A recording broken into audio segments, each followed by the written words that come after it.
Nathaniel Sterling looked straight into my eyes and didn't recognize me.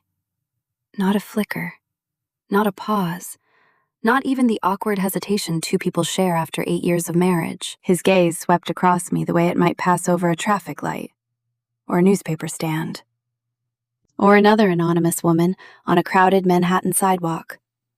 I had become invisible. Then the woman on his arm smiled. Slowly, deliberately. Her eyes traveled over my worn boots, my wool coat, the weathered leather portfolio pressed against my chest. The tiny smirk on her face said everything words never could. Poor thing. Nathaniel gently placed a hand against the small of her back. Come on. They walked past me, laughing together. Neither of them looked back. I stood frozen in the November wind. People brushed past my shoulders. Taxi horns echoed through Chelsea. Someone apologized after bumping into me. I barely heard them. The cold wasn't outside anymore. It had settled somewhere beneath my ribs. 2 years. 2 years since our divorce. 8 years of marriage before that. Countless nights building dreams together. Supporting him before Nathaniel Sterling became the financial world's newest golden boy. And now, he couldn't even remember my face. I forced myself to keep walking. One step, then another. The portfolio felt heavier with every block. Inside were 12 black and white photographs for a small gallery exhibition. Nothing glamorous, nothing profitable, just quiet moments I'd captured around New York. An elderly couple sharing coffee before sunrise, rain collecting beneath the subway grate, a little girl chasing pigeons through Washington Square Park. The overlooked corners of a city that moved too quickly to notice its own beauty. Photography had become my way of surviving. When people stopped seeing me, my camera reminded me the world still deserved to be seen. The gallery owner greeted me with a warm smile. Isabel, you made it. I handed her the portfolio. She carefully lifted the first print. These are beautiful. I wish collectors appreciated honesty as much as they appreciate expensive signatures. I laughed softly. So do I. She looked at me for a moment. You still photograph people like you're trying to save them. The comment lingered with me long after I left. Maybe I was. Maybe I was still trying to save the version of myself that disappeared when my marriage ended. My apartment in Soho occupied the 3rd floor of an aging brick building with unreliable heating and stubborn windows that refused to close completely. It wasn't much. 1 bedroom, a tiny kitchen, a corner converted into a makeshift darkroom. But every dollar of rent came from work I'd earned myself. No sterling name. No luxury penthouse. No assistance. No charity. Only me. Sometimes that hurt. Sometimes it healed. That evening, I developed negatives beneath the dim red glow of my darkroom lamp. The familiar scent of photographic chemicals filled the apartment. It steadied me. Photography obeyed simple rules. Light, shadow, patience. Unlike people. People changed exposure every time money entered the frame. The sharp buzz of the intercom broke the silence. I wiped my hands. Walked to the speaker. Ms. Rossi? It was Frank, the building's elderly doorman. Courier downstairs. Says you need to sign personally. I'll be right down. The courier handed me a thick cream envelope, heavy paper, embossed lettering. No advertisements, no company logo, just one return address. Davies, Finch, and Gable, one of Manhattan's oldest law firms. My stomach tightened. I hadn't spoken to a lawyer since the divorce, for one irrational second, and I wondered if Nathaniel had found another way to drag me back into court. Upstairs, I carefully broke the wax seal. Inside waited a single letter, formal, brief. Respectfully requesting my presence at their offices Monday morning for the reading of the last will and testament of one Arthur Pendleton, I read the name again. Arthur Pendleton. Not the billionaire, not the legend from business magazines, just Art. The quiet older man he used to sit alone in the corner of the little cafe where I'd worked after my divorce. Black coffee, morning newspaper, gentle conversations about old films, photography, and autumn leaves blowing through Central Park. He'd never once mentioned corporations, or private jets, or billions of dollars. To me, that he was simply the first person who'd looked at me after my divorce and truly seen me. I lowered the letter slowly. A strange feeling settled over me, somewhere between grief and the uneasy sense that my life had just changed. I simply didn't know how. Monday arrived beneath a slate-gray Manhattan sky. I almost didn't go. 3 times I reached for my coat, and 3 times I set it back down. Arthur had been kind to me. Losing him already hurt enough. I wasn't sure I could bear sitting through lawyers discussing his belongings, as though a human life could be reduced to paperwork. But curiosity finally won. At exactly 9:56 a.m., and I stepped through the bronze doors of Davies, Finch, and Gable. The receptionist stood the moment I gave my name. "Ms. Rossi, we've been expecting you." Not, "Please have a seat." Not, "Someone will be with you shortly." She was already calling upstairs, almost as though everyone in the building had been waiting for my arrival. An older gentleman entered the lobby less than a minute later. Silver hair, impeccable navy suit, warm eyes behind thin glasses. He extended his hand. "William Davies. Thank you for coming. I'm sorry it had to be under these circumstances." His kindness sounded genuine, not rehearsed. That alone made me trust him more than I probably should have. He led me through quiet hallways, lined with oil paintings and dark walnut shelves. No assistants interrupted us. No phones rang. The entire office felt suspended outside time. He finally opened the door to a private conference room overlooking Central Park. Only 2 chairs waited beside the polished table. No family members, no executives, no reporters, just us. I frowned. I thought there would be other beneficiaries. Mr. Davies closed the door gently. "There aren't." I sat slowly, my hands folded together in my lap. I still don't understand. I only knew Arthur from a neighborhood cafe. We talked. That's all. Mr. Davies smiled faintly. You talked. He listened. And more importantly, you listened. He opened a thick leather folder. Arthur often said the loneliest room in New York wasn't a penthouse. It was a crowded boardroom. I looked up. That sounds like him. Davies nodded. He trusted very few people. You were one of them. A strange ache settled in my chest. I'd always assumed those conversations mattered mostly to me. I never imagined they'd mattered equally to him. He slid a sealed envelope across the table. My name appeared on the front, written in Arthur's familiar, slightly uneven handwriting. I reached for it instinctively, then stopped. I'm not ready. You don't have to read it yet, Davies replied softly. He expected that. He opened the legal binder instead. There are several formal declarations. I'll summarize them first. I nodded, still expecting him to mention an old camera, perhaps Arthur's books, maybe one photograph, some sentimental keepsake. Nothing more. Arthur Pendleton left several charitable bequests. The Pendleton Foundation remains fully funded. Existing employee trusts remain unchanged.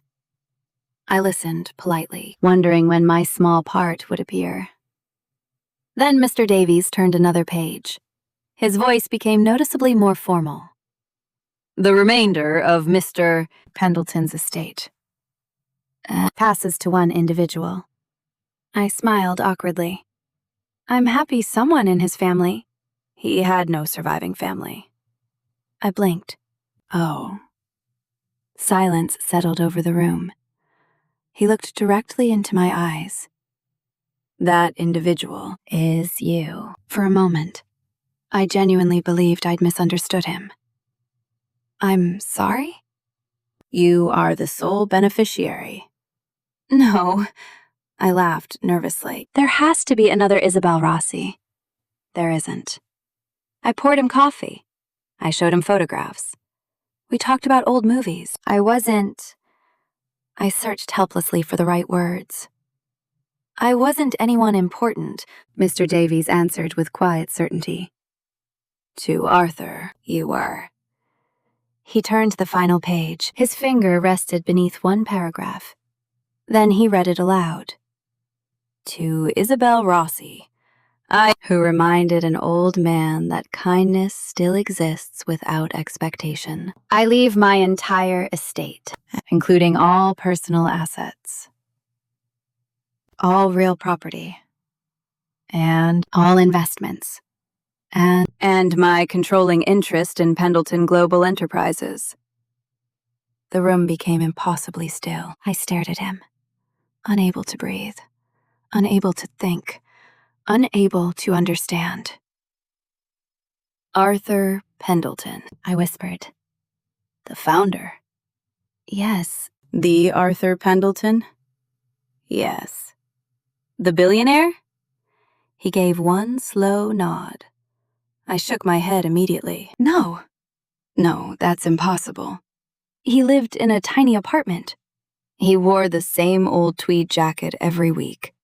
He complained about subway delays. He carried grocery bags. He couldn't have been, Mr. Davies finished the sentence gently. Oh, worth approximately $18 billion. The number didn't register, not because it was too large, because it wasn't a number anymore. It was another language, another universe, another life. I felt the room tilt beneath me. The edge of the conference table became the only solid thing I could hold. This has to be some mistake. It isn't. Why me? Because you never once asked him who he was. Davies answered quietly. You only cared who he was as a person. Tears blurred my vision. I didn't earn this. No, he agreed. You earned his trust. He slid Arthur's sealed letter toward me once more. This will explain the rest. I stared at my name written across the envelope, then slowly picked it up. Before I could open it, Mr. Davies' phone vibrated. He glanced at the screen. His expression changed. He looked back at me. It seems someone has already learned Mr. Pendleton's will has been read. I frowned. What do you mean? He placed the phone face down. The press is gathering outside, and they're asking, who inherited $18 billion. The press is gathering outside, and they're asking, who inherited $18 billion. For a moment, I forgot how to breathe. How could they possibly know already? Mr. Davies removed his glasses. There are very few secrets in New York's financial community. The moment Arthur's controlling shares transferred, people started asking questions. He stood. But no one outside this room knows your identity. Not yet. He walked to the window overlooking Central Park.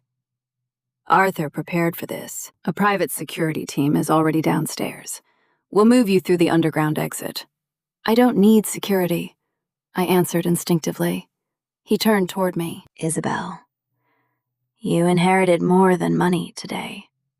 You inherited influence.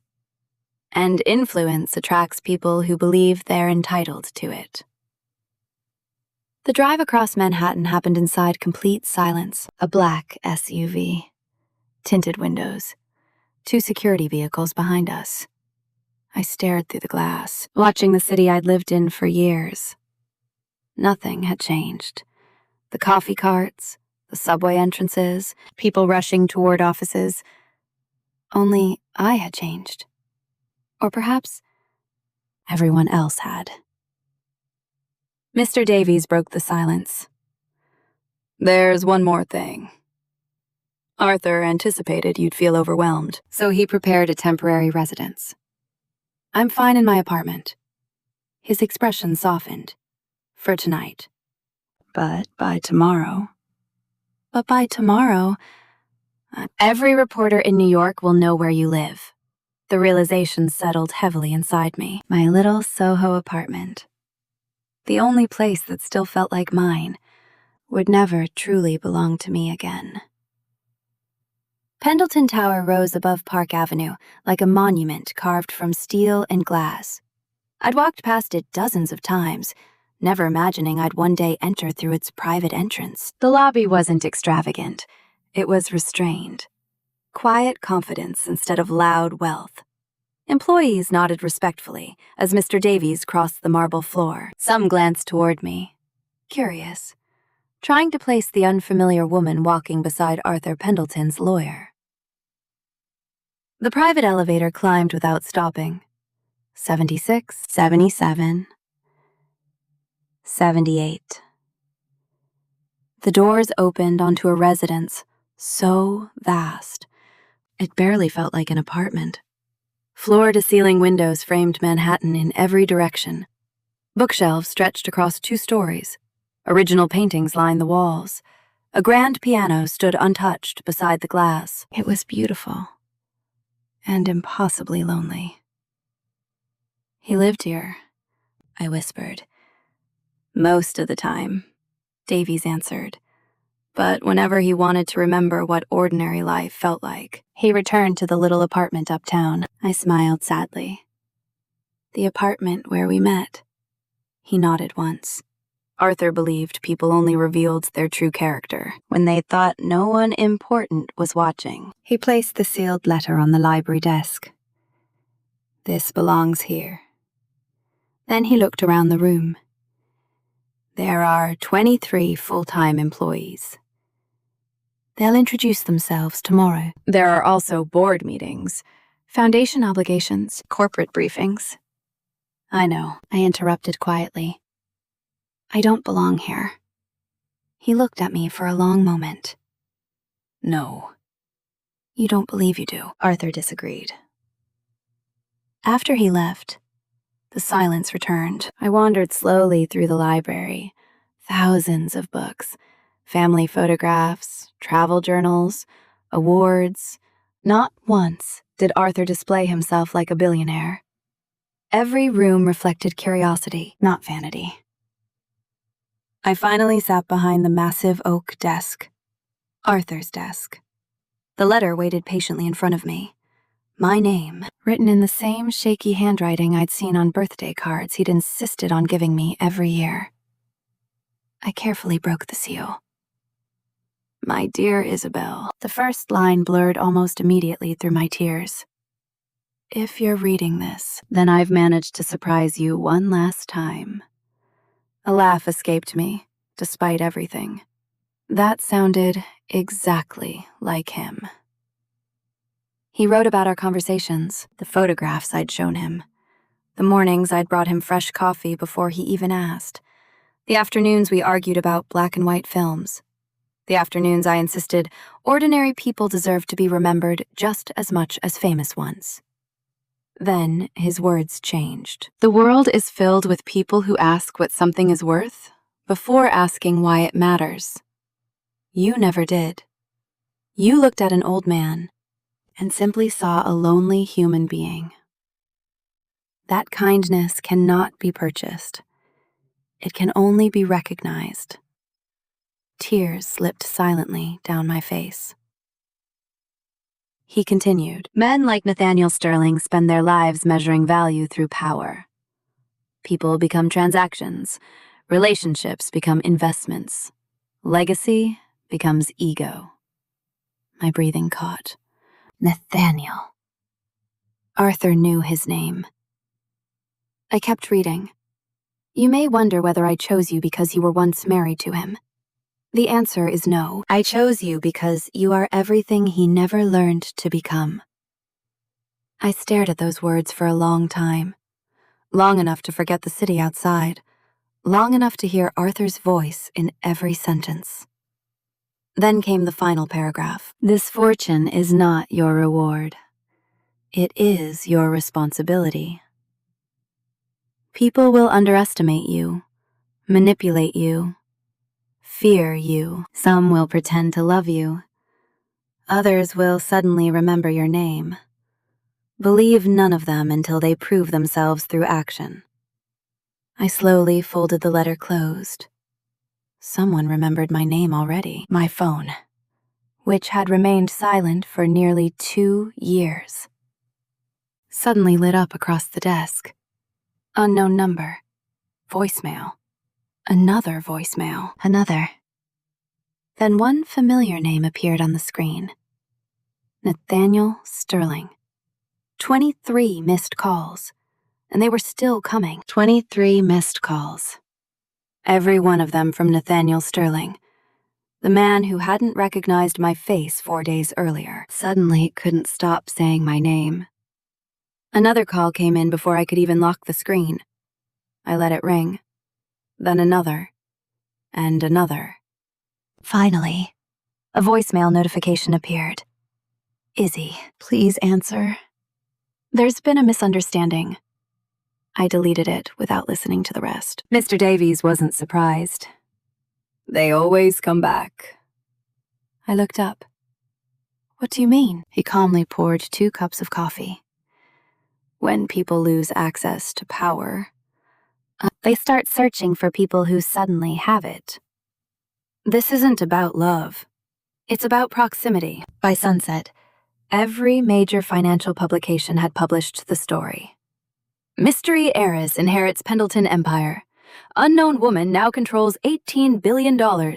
Who is Isabel Rossi? The internet filled the silence my old life had left behind. Former classmates, distant cousins, people who'd ignored me for years. Everyone suddenly remembered I existed. The next morning, Pendleton Global Headquarters waited 79 floors below my new home. I stood outside the executive elevator, staring at my own reflection. The sapphire suit the stylist had chosen fit perfectly. It still didn't feel like mine. Neither did the security detail waiting behind me, or the identification badge carrying my photograph beside one unfamiliar title. Chairwoman. The executive boardroom overlooked nearly all of Manhattan.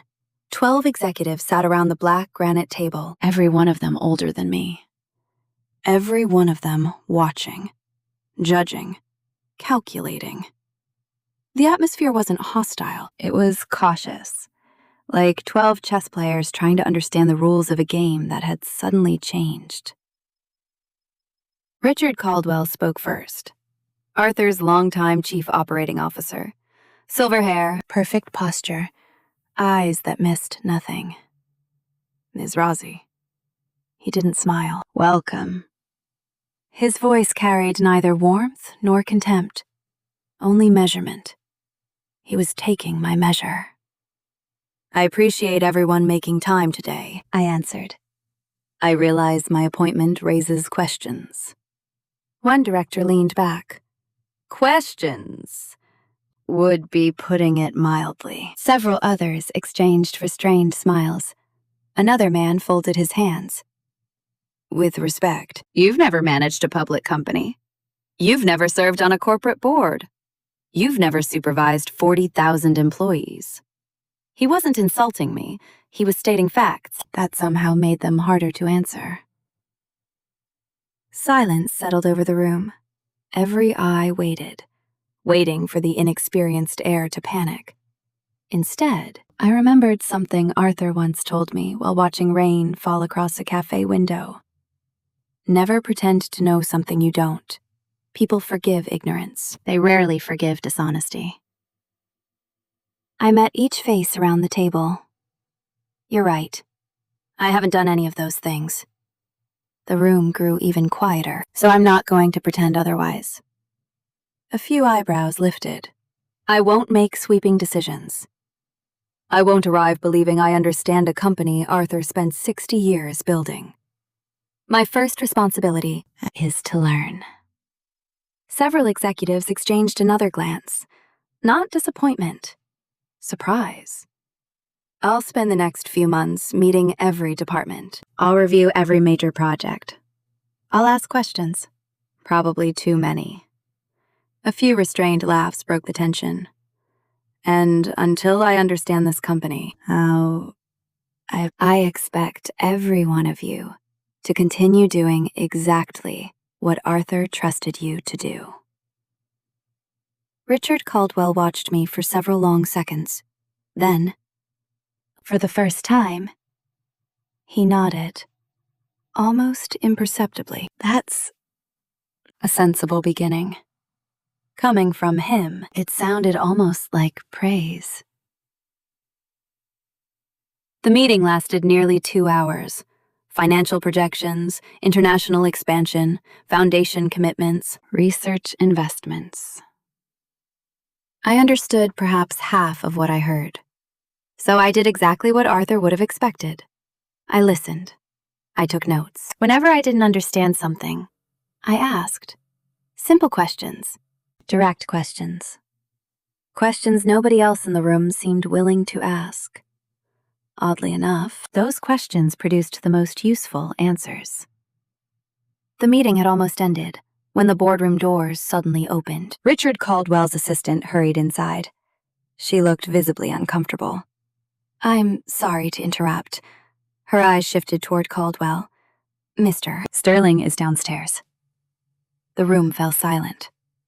He says he won't leave until Ms. Rossi speaks with him. Before anyone could react, the boardroom doors opened a second time.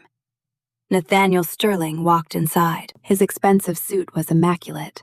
His confidence wasn't. He ignored every executive in the room. His eyes found only me. Isabel. Thank God. I've been trying to explain. He took another step toward the table. We need to talk. We need to talk. Nathaniel's voice echoed through the boardroom. No one moved. No one invited him to stay.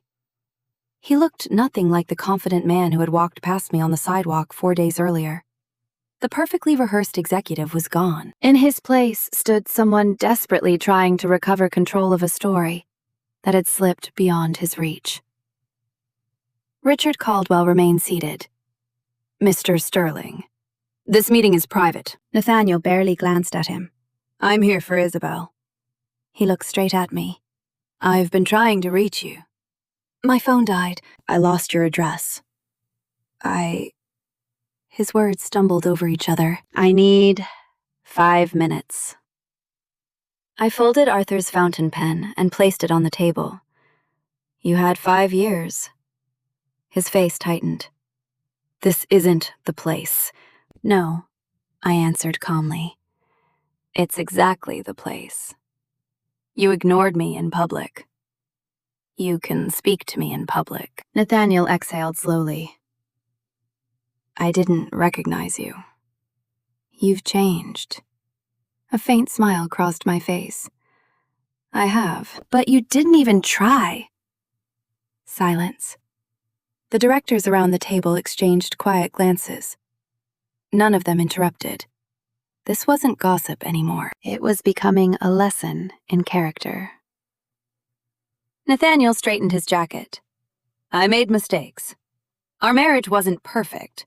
We both know that. There it was. The first shift. Not an apology. A negotiation. Shared blame. Shared responsibility. Shared failure. He wanted the past divided equally. Before anyone asked who had actually broken it. I looked at him steadily. When we divorced, you told me ambition mattered more than sentiment. You said successful people couldn't afford emotional baggage. His jaw tightened. I was angry. No. You were honest. And honesty, I've learned, is usually far more valuable than apologies. He took another step closer. I've changed. I've spent the last 2 years thinking about us.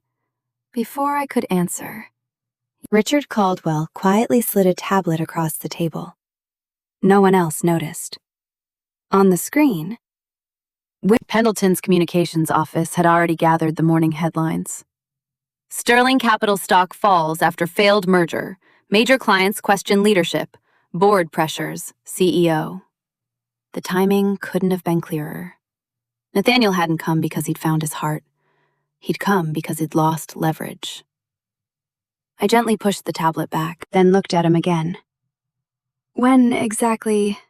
So, did you remember you loved me? Before or after Arthur's will? His face froze. Only for a second. But 1 second was enough.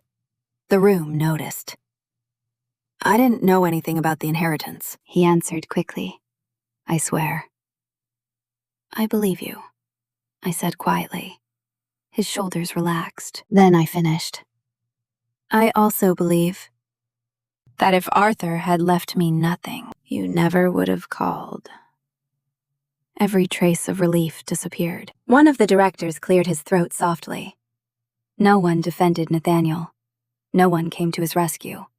Because everyone in that room understood business, and everyone recognized a transaction when they saw one. Nathaniel lowered his voice. I only want another chance. We built a life together. We can fix this. You don't throw away 10 years. I nodded once. No. You throw away trust. The years simply fall with it. The room remained silent, not uncomfortable. Respectful. For the first time in years.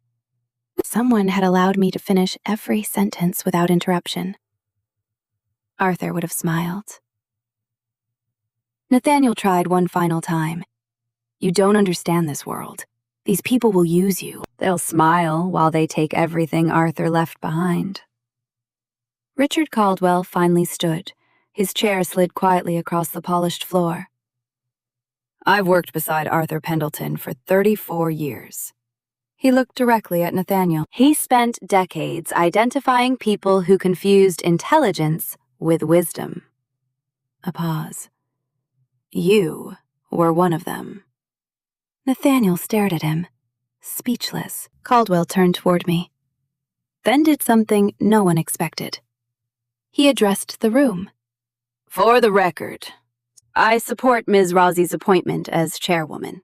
Several directors looked surprised. Then, one by one, they nodded. Not because I'd proven I could run an $18 billion company. Because I'd just proven something Arthur valued even more. Character under pressure. Nathaniel looked around the table, searching for one ally. He found none. His confidence finally cracked as security approached the doorway. He looked back at me one last time. Quietly, almost desperately. Was there ever a moment when you thought we'd find our way back? I held his gaze. There was. His expression softened. Then I finished. It ended. The day you looked through me on that sidewalk. Security escorted him toward the door. He didn't resist. Just before it closed, Richard Caldwell's assistant stepped inside again. She held a small envelope. Ms. Rossi. It was delivered anonymously this morning. I opened it. Inside was a single photograph. Arthur and I, laughing over coffee in the little cafe where we'd first met. On the back, someone had written 6 words. He knew exactly what he was doing. He knew exactly what he was doing. I turned the photograph over again. The handwriting wasn't Arthur's. It belonged to William Davies. He noticed my confusion, then smiled quietly. Arthur asked me to deliver that. Only if you proved him right. I looked up. Proved what? That you would never confuse dignity with revenge. The board meeting ended an hour later. No dramatic speeches, no celebration. only work. Richard Caldwell remained behind after everyone else had left. He closed the boardroom doors, then placed another leather journal in front of me. Arthur's initials were embossed on the cover. I've kept this for almost 10 years. He instructed me to give it to the next chair, only after the board accepted that person. You. I opened the journal carefully. Most pages contained handwritten observations, factory visits, employee names, small acts of kindness, problems no quarterly report would ever mention. Arthur hadn't built an empire by watching spreadsheets. He'd built it by remembering people. One passage had been underlined twice: if leadership ever becomes more important than the people being led. The company is already dying. Richard stood beside the windows overlooking Manhattan. I argued with Arthur. He admitted quietly. I told him leaving everything to an unknown photographer was reckless. I smiled faintly. I probably would have agreed. So did I. He looked at me, but he asked me one question. What kind of question? Richard, can financial statements tell you whether someone is honest? He gave a small laugh. I never found a good answer. The following months were the hardest of my life. Not because of the money, because every decision affected thousands of families. Factories, researchers, engineers, receptionists, drivers. People I'd never met, yet somehow carried responsibility for. There were nights I stayed in the office until dawn. Days when I questioned every decision. Moments I wondered whether Arthur had overestimated me. Whenever that happened, I reopened his journal. Every answer seemed less about business and more about character. Nathaniel didn't disappear quietly. He requested private meetings, sent handwritten letters. Flowers arrived at Pendleton Tower almost every Friday. Then came television interviews. He spoke about regret, about second chances, about losing the love of his life. He never mentioned walking past that woman without recognizing her, or remembering her name only after she inherited $18 billion. Eventually, people noticed what he always left out. The interviews stopped. Chloe remained beside him only a few weeks after the inheritance became public, when Sterling Capital's largest merger collapsed, and investors began questioning Nathaniel's leadership. She quietly disappeared from every public event. 6 months later, the tabloids photographed her leaving Manhattan with another financier. Exactly as Arthur had predicted. People who chase power rarely stay when power begins to fade. Spring arrived. Pendleton Global announced its largest employee scholarship program in company history, not because it generated headlines, because Arthur had once written a single sentence in his journal: talent should never lose to circumstance. We named the program after his late wife. He'd never told the press how much she meant to him. Some stories were never intended for headlines. Almost a year after Arthur's passing, the little Chelsea gallery where I first exhibited my photographs invited me back. This time, every wall displayed images from ordinary lives: taxi drivers, teachers, street musicians, nurses finishing night shifts, children chasing pigeons, the same quiet beauty I'd always searched for. Only one new photograph stood in the center of the room: Arthur, holding a paper coffee cup, smiling at someone standing behind the camera. Me. Guests wandered through the exhibition in silence. Some recognized me, most didn't. For the first time, it didn't matter. A young photography student stopped beside Arthur's portrait. "Were you related?" she asked. I looked at the photograph for a long moment, then smiled. No. He simply saw me before the rest of the world remembered my name. Later that evening, I stepped outside the gallery. The city moved exactly as it always had. Taxis, sirens, people rushing toward lives that felt urgent. I paused at the corner where Nathaniel had walked past me months before. The sidewalk looked ordinary. No crowd, no cameras, no headlines. Just another stretch of Manhattan pavement. Funny how the place where I once felt completely invisible had become the place where I finally understood my own worth. Arthur never gave me $18 billion to change who I was.